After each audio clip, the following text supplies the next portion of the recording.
एक तो उनकी इकॉनमी इतनी स्ट्रांग है और इतनी पावरफुल इकॉनमी है, और दूसरी वो ट्रू डेमोक्रेसी है। ऐसा नहीं है कि उन मोदी के मैंडेट पे कोई क्वेश्चन नहीं कर सकता इंडिया में। वो एक अनडिस्प्यूटेड इलेक्शन जीत के आया हुआ है, और रशिया से उनके तल्लुकात आज के नहीं है, ये जब से इंडिया और पाकिस्तान बने हैं ये तल्लुकात उनके तब से हैं। इंडिया इस वक्त खुद एक ऐसी पावरफुल ताकत बन चुकी है जो अमेरिका का मुकाबला भी कर सकती है, ठीक है, चाइना का मुकाबला भी कर सकती है। इतनी तरक्की कर चुके हैं कि पहला वो मुल्क इंडिया ही है चंद्रयान-3 जिस साइड पे उतरा था नॉर्थ एरिया में, उस साइड पे अभी तक अमेरिका जैसा या चाइना जैसा भी अपना कोई सारा लॉन्च नहीं कर सका। ठीक है, बता दिया कि टेक्नोलॉजी में हम अमेरिका के भी बाप हैं। मेड इन इंडिया, ठीक है, वो जितना भी था उनकी मैन्युफैक्चरिंग थी, उन्होंने चाइना से जिस तरह सोलर पैनल से और बहुत सारा रॉ मटेरियल तो उन्होंने बैन कर दिया, ताकि हमारा जो ज़र मुबादला है जो हमारा वो बच जाए, और तमाम जितनी भी इंडस्ट्री थी वो इंडिया के अंदर काम करना स्टार्ट हो गई है। जब आप सारे जितनी भी अपनी चीज़ें खुद बनाएंगे, आपकी एक्सपोर्ट जो है वो ज़्यादा होंगी, इंपोर्ट्स कम होंगी, आप माशी तौर पर तरक्की करेंगे तो दुनिया में आपकी इज्जत होगी।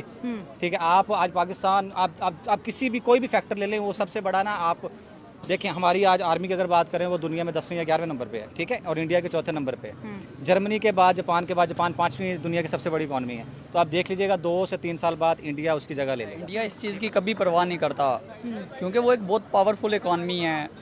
यूरोप ने हमेशा उनकी इस चीज़ से मुखालफत तो की है, लेकिन खुल के उनके खिलाफ कुछ कर नहीं पाया। पहले जब यूक्रेन वार हुई तो हमें उन्होंने ऑयल इंपोर्ट करने से मना कर दिया, हमने उनकी बात यूरोप की मान ली, एब्सोल्युटली नॉट इन प्रैक्टिकल हमने कह दिया। लेकिन इंडिया ने तब भी उनसे पेट्रोल और बाकी चीज़ें इंपोर्ट की, और उसको बहुत डिस्काउंटेड प्राइस पे परचेज किया, और बाद में फिर इन्हीं यूरोपियन कंट्रीज को उसने बेचा। हाँ, बिल्कुल, हाँ। तो इंडिया तो इस चीज़ की परवाह नहीं करता, क्योंकि उसकी 2 रीजंस है। एक तो उनकी इकॉनमी इतनी स्ट्रांग है और इतनी पावरफुल इकॉनमी है, और दूसरी वो ट्रू डेमोक्रेसी है। ऐसा नहीं है कि उन मोदी के मैंडेट पे कोई क्वेश्चन नहीं कर सकता इंडिया में। वो एक अनडिस्प्यूटेड इलेक्शन जीत के आया हुआ है, और रशिया से उनके तल्लुकात आज के नहीं है, ये जब से इंडिया और पाकिस्तान बने हैं ये तल्लुकात उनके तब से हैं। उन्होंने कभी अपनी स्टेट को स्विंग स्टेट नहीं बनाया, वो शुरू से ही रशिया के साथ खड़े हैं। हमारी तरह नहीं है, कभी एक प्राइम मिनिस्टर रशिया जा रहा है, कह रहा है कि हम रशिया से तल्लुकात बनाएंगे, दूसरा आता है कहता है नहीं जी हम यूएसए से तल्लुकात बनाएंगे। तो इंडिया बहुत क्लियर है अपने तल्लुकात को लेके। वो हमारी तरह नहीं है कि हमारा प्राइम मिनिस्टर जा रहा है मिलने, वो प्यूटन से जा रहा है, जाके मिल वो कैमरामैन से रहा है। वो बात भी मैंने करनी। हमारे प्राइम मिनिस्टर की मुलाकात पुतिन से होती है एससीओ मीटिंग में, तो पुतिन साहब बड़े प्यार से हाथ बढ़ाते हैं, तो शाबाश, ये पुतिन को इग्नोर करके पहले कैमरामैन से मिलते हैं, तो फिर जाके पुतिन से मिलते हैं। इतनी एम्बैरेसमेंट। टर्की जाते हैं तो टर्की उर्तुगान के कान में बार बार कह रहे भाई तेरे लिए आम लाया हूँ, तेरे लिए आम लाया हूँ। क्या मतलब उन्होंने कभी आम नहीं खाए? क्या क्या क्या बिहेवियर है ये? तो चलो प्राइम मिनिस्टर तो नालायक है ही है, ये तो फॉरेन ऑफिस वाले लोगों का काम है। प्रोटोकॉल उसको फॉरेन प्रोटोकॉल सिखाए कि भाई आप प्यूटन से मिलने आए हुए हो, कैमरामैन से नहीं मिलने आए हुए। और आम तो हम वैसे भी उसको भिजवा सकते हैं। प्राइम मिनिस्टर इसके लिए थोड़ी है कि पूरा जहाज लेके जाए कि उसको प्राइम मिनिस्टर ऑफ टर्की को आम देने जाए। भाई आप कोई ट्रेड उनसे एग्रीमेंट करें, बोले मैं ये इन्वेस्टमेंट अपॉर्चुनिटीज लेके आया हूँ, आम थोड़ी लेके जाता है प्राइम मिनिस्टर। ये तो लोगों के घर मिलने जाए तो वो लेके जाता है, ये प्राइम मिनिस्टर का काम थोड़ी है। घर का पुतिन ने अपना विजिट करवाया और बताया कि मेरे घर में मेरी ये चीज़ें मेरी पसंदीदा है, ये चीज़ें, और सोशल मीडिया पे बड़ी वायरल हो रही है। इंडिया के प्राइम मिनिस्टर की इतनी इंपॉर्टेंट, और हमारे प्राइम मिनिस्टर अगर कहीं चले जाए तो आधी कंट्रोवर्सी तो उनके खुद की वजह से होती है, और इतनी इंपॉर्टेंस भी नहीं मिलती, और मीटिंग में इग्नोर होते हुए नजर आ रहे होते हैं। उसकी वजह ये है ना कि इंडिया कुछ लोग कुछ दो की पॉलिसी पे काम करता है, वो इन्वेस्टमेंट अपॉर्चुनिटीज लेके जाता है। हमारे वाले कशकोल लेके जाएंगे तो वो उसमें बीक डाल के वापस भेज देंगे। अब बेकारी हमारे घर आएगा तो हम तो उसको गेट से ही वापस भेज देंगे ना। कोई मेहमान आएगा तो उसको घर में लेके जाते हैं। मोदी साहब उनके मेहमान थे, हमारे वाला उनका बेकारी बन के गया था, तो उन्होंने वहाँ गेट पे बीक डाली इसके कशकोल में। और इकोनॉमिकली आप बेहतर नहीं होंगे तो दुनिया में आपकी रिस्पेक्ट नहीं होगी। ठीक है, पाकिस्तान आज जिस नहज पे खड़ा है, जहां हम स्टैंड कर रहे हैं, तो दुनिया हमारी रिस्पेक्ट नहीं करेगी। वो चाहे शहबाज शरीफ हो या उसकी जगह हमारा कोई भी प्रेसिडेंट या प्राइम मिनिस्टर मौजूद। इसलिए दोस्तों, इस वीडियो में देखने के बाद आप लोगों को यह ज़रूर पता चल गया होगा कि इंडिया और रसिया के बीच में कितना ज़बरदस्त इस समय दोस्ती चली आ रही है, और कितना दिनों से ये दोस्ती चली आ रही है। आज पाकिस्तान के लोगों को यह पता चल गया है, और इंडिया इस समय इतना डेमोक्रेसी कंट्री बन चुका है कि पूरे देश में इस समय जाना जा रहा है। आपकी क्या राय है कमेंट में जरूर लिखिएगा। अभी तक चैनल में नए हैं, चैनल को लाइक और सब्सक्राइब कर लीजिएगा। हम लोग देख रहे हैं नाइला पाकिस्तानी रिएक्शन के माध्यम से। आप अपनी राय कमेंट में जरूर लिखिएगा। देखते हैं वीडियो में आगे। लीडर मिल जाता है ना, तो आपकी कंट्री के, आपकी पब्लिक के हालात बदलना शुरू हो जाते हैं। ठीक है, जब मोदी आया था उसने हर किसी को, सिविलियन जितने भी, चाहे वो मुस्लिम है चाहे नॉन मुस्लिम है, हिंदू है, जो भी है, उन्होंने हर किसी को अच्छी सहूलत दी है, अच्छे बेनिफिट्स दिए हैं।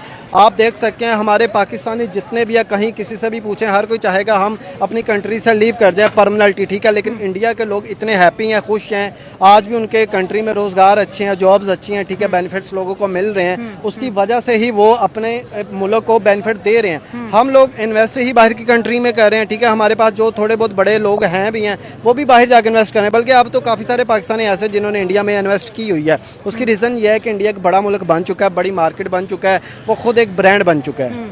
सर, अगर शहबाज शरीफ की बात करें तो 6 दिन पहले एससीओ मीटिंग में पुतिन साहब के साथ शहबाज शरीफ की भी मीटिंग हुई और एक ऐसी हरकत सामने आई जिसपे लोगों ने बड़ा तंज किया और मजाक में भी उड़ाया इसको कि पुतिन साहब से हैंडशेक करने के बजाय पहले कैमरामैन से हाथ मिला लिया। अब मैंने पहले ये बात कही है, जिसकी जितनी वैल्यू होती है वो वही करता है। शायद वो अपना, जैसे पाकिस्तान में मीडिया को इन्वेस्टमेंट करके पैसे दे के अपनी पब्लिसिटी करवा रहे हैं, जैसे पीछे आपने देखा होगा टिकटॉकर्स को भी पैसे दिए जा रहे हैं। ठीक है, उनको पता था कैमरामैन से सलाम लेंगे तो हमें अच्छा पेश करेगा। ठीक है, तो हमें खुद शर्म आती है कि यार इनको एम्बैरेसमेंट, बेचारे का हाथ हवा में रह गया और हमारे वजीर आजम साहब उसको इग्नोर करके तो वही ना, हालांकि इग्नोर तो वो करे जो बहुत बड़े लेवल का कोई बंदा हो। ठीक है, उन्हें समझ नहीं आई, उन्होंने पहले कैमरामैन से हाथ मिलाया फिर पुतिन से हाथ मिलाया। मैं वही कह रहा ऑर्डर रिवर्स हो गया। बस वही चीज़ है, उनका ध्यान ही सिर्फ मीडिया की तरफ जाता है। ठीक है, उन्होंने सलाम किया है और हमें भी इन चीज़ों की शर्मिंदगी होती है। हम शरीफ ये भी कह रहे हैं कि हम जो है रशिया के साथ एनर्जी डील करेंगे $1 बिलियन की। इस बात में कितनी सच्चाई नजर आती है? $1 बिलियन की डील की वही सच्चाई है जो जब यूक्रेन वॉर हुई थी तो हमने उससे ऑयल इंपोर्ट करने की जो डील की थी, और वो ऑयल तो इंडिया से आया था। वो आज तक हम तो रशिया से नहीं ले सके, लेकिन इंडिया ने बहुत ज़्यादा उससे ऑयल इंपोर्ट किया डिस्काउंटेड प्राइस पे, जो कि बाद में उसने बहुत हाई प्राइस पे यूरोपियन कंट्रीज को बेचा। बिल्कुल, हाँ। और यूरोपियन कंट्रीज कुछ भी नहीं कर सकी क्योंकि वो एक, पहले मैंने जैसे आपको कहा, वो एक पावरफुल इकॉनमी है और दूसरा वो अनडिस्प्यूटेड इलेक्शन जीत के आते हैं। ऐसा नहीं है कि इनके तो घर में इतने मसले मसाइल हैं, इनको तो घर कोई नहीं मान रहा, बाहर कौन मानेगा। सही है, सही है। तो ये तो सिर्फ हम ख्याली है और ख्वाब है इनका दफा मोदी साहब इंडिया के प्रधानमंत्री बने हैं, इस दफा क्या चेंज नजर आ रहा है? इंडिया कितनी बड़ी इकोनॉमी बनेगा? ये इंडिया का जो पावर है, इंडिया का जो प्रेशर है, इंडिया की जो जमहूरियत है, वो पूरी दुनिया में इस दफा कौन सी डायरेक्शन इख्तियार करने वाले? क्योंकि पहले अगर हम बात करें पिछले 10 सालों की, तो इंडिया और प्राइम मिनिस्टर नरेंद्र मोदी बहुत ज़्यादा लाइमलाइट में रहे हैं। पहला दौरा किया, ओहदा संभालते ही रशिया का हाई सिविलियन अवार्ड रिसीव किया, एक दफ़ा फिर से बहुत बूस्ट पकड़ लिया। देखें जी, ये मोदी साहब की आखिरी टर्म है, तो ये वो काम करेंगे जो इंसान आखिरी काम के लिए, आखिरी टाइम के लिए सोच के रखे होते हैं, क्योंकि इसके बाद तो उन्होंने प्राइम मिनिस्टर बनना नहीं है, तो वो बहुत अग्रेसिव अप्रोच अपनाएंगे और मतलब लेगेसी क्रिएट करने की वो फुली कोशिश करेंगे। तो वो तो ये जो आखिरी 5 साल है ना, वो इसको पावर प्ले समझ के खेलेंगे। तो आप उनके 5 साल ऐसे ही एक्सपेक्ट करेंगे, बहुत अग्रेसिव होंगे, जैसा स्टार्ट है वैसा ही एंड होगा। Oh my God. और इससे हमें कितना फायदा या नुकसान होगा? देखिए, हमें तो फ़ायदा होगा जब तक हमारा घर इन ऑर्डर होगा, हाउस इन ऑर्डर होगा, तो तभी हम उनसे नेगोशिएट कर सकेंगे। क्योंकि मोदी साहब हर इंटरनेशनल फोरम पे जाके कहते हैं हमें पाकिस्तान से बात करने की ज़रूरत नहीं, ये इरेलीवेंट हो गए हैं, जो कि उनकी बात सच भी है कि हम वाकई में इरेलीवेंट हो गए हैं। तो पहले हमें अपना घर इन ऑर्डर करना होगा, तभी ही हम टेबल पे बैठ के उनसे कुछ अच्छी बारगेनिंग पोजीशन पे आ सकेंगे, अदरवाइज तो हालात बहुत बुरे हैं हमारे। इग्नोर कर देगा तीसरी पहले भी उन्होंने 2 टर्म में हमें इग्नोर ही किया है। एक बार बस आए थे, वो भी बकौल उनके के शादी अटेंड करने आए थे, वो कोई मुल्की लेवल का दौरा नहीं था, वो एक जाती दौरा था। तो तीसरी टर्म में भी हमें वो इग्नोर ही रखेंगे। और अगर